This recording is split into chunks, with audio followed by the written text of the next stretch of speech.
Assalamualaikum warahmatullahi wabarakatuh. Perkenalkan, nama saya Yunika Nadia dari kelas 04 TPLP 017 dengan NIM 2410114061. Di sini saya akan mempresentasikan tentang perancangan dan implementasi database coffee shop berdasarkan MySQL.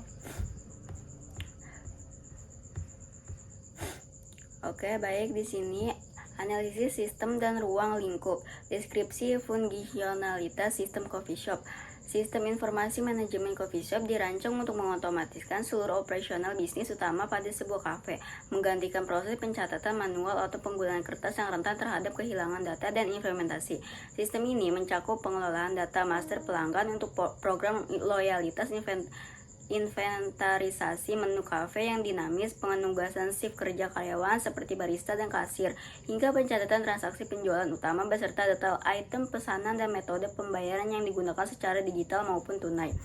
Lalu batasan operasional dan atribut bisnis. Sistem ini diimplementasikan menggunakan Relation Database Management System, murni melalui interface command prompt, tanpa bantuan framework eksternal untuk menjamin pemahaman arsitektur query dasar secara solid. Seluruh interaksi data wajib mematuhi aturan integritas referensial 4K constraint, di mana tabel transaksi tidak dapat mencatat data pelanggan, karyawan maupun menu yang tidak terdaftar di tabel master.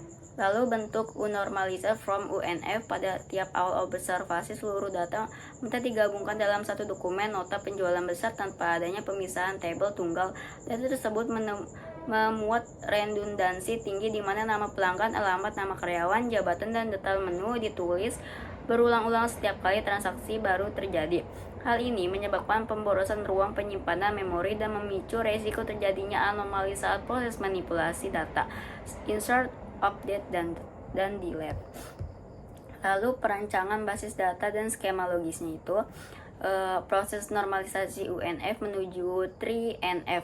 Yang pertama ada 1NF atau First Normal Form, menghilangkan kelompok berulang dengan memastikan setiap kelompok bernilai atomik atau tunggal dan setiap baris data bersifat unik. Lalu ada 2NF atau Second Normal Form, memastikan seluruh atribut non-key bergantung sepenuhnya secara fungsional pada primary key. Lalu ada 3NF atau Third Normal Form, menghilangkan dependensi transif di mana atribut non-key tergantung pada atribut non-key lainnya. Lalu di sini ada kamus data dan relasi entitas atau ERD mapping. Di sini di table ini ada isinya, ada nama tabelnya, ada primary key, lalu foreign key, dan kardinalitas hubungan bisnis. Bisa dilihat seperti yang ada di table tersebut. Lalu ada implementasi database lewat command line. Implementasi data differential language atau DDL. Proses pembuatan struktur database dan tabel-tabel pendukung menggunakan command prompt tanpa adanya error sintaks. Seperti ini ada create database coffee shop dan use coffee shop untuk membuat databasenya. Di sini ada script untuk membuat tabel-tabel tersebut seperti tabel pelanggan, tabel karyawan, kategori menu.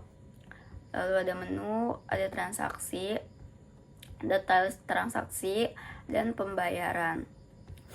Lalu ada implementasi data manipulation language DML, proses memasukkan data real operasional ke dalam sistem melalui perintah insert via CMD, seperti ada data menu, data pelanggan, lalu ada data karyawan, data transaksi, dan data detail transaksi.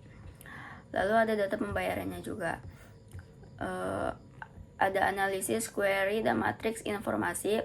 Berikut ada pemrosesan data mentah menjadi informasi bernilai analitik manajemen bisnis. Coffee shop menggunakan standarisasi query terminal. Ada kelompok query select dan pemilihan kolom menampilkan seluruh daftar kategori menu yang aktif di dalam sistem operasional, seperti yang ada di script ini. Lalu ada kelompok query filtering data atau kondisi where, melakukan pemindaian terhadap daftar produk menu yang tergolong ke dalam kelas harga menengah ke atas di atas Rp25.000. Lalu untuk kesimpulan itu, berdasarkan hasil perancangan dan implementasi yang telah dilakukan selama kegiatan praktikum, dapat diambil beberapa kesimpulan sebagai berikut. Yang pertama, ada penerapan basis data relation pada Covishield berhasil mengatasi masalah redundansi data dan efisiensi mencatat transaksi konvensional melalui proses normalisasi sehingga tahap 3NF. Lalu yang kedua, ada penggunaan command prompt. CMD memberikan pemahaman mendalam mengenai arsitektur BMS, MakiSL atau MariaDB secara langsung, baik dalam mengeksekusi perintah pembuatan skema DDL maupun manipulasi data DML tanpa ketergantungan pada tool grafis GUI. Lalu yang ketiga, ada pemanfaatan query analitis seperti filtering dan fungsi agregasi terbukti sangat membantu pihak manajemen kafe dalam menghasilkan laporan penjualan, melacak ketersediaan stok menu, dan memantau transaksi finansial secara cepat, akurat, dan terstruktur. Sekian presentasi dari saya, kurang lebihnya mohon maaf. Wabillahi taufiq wal hidayah. Wassalamualaikum warahmatullahi wabarakatuh.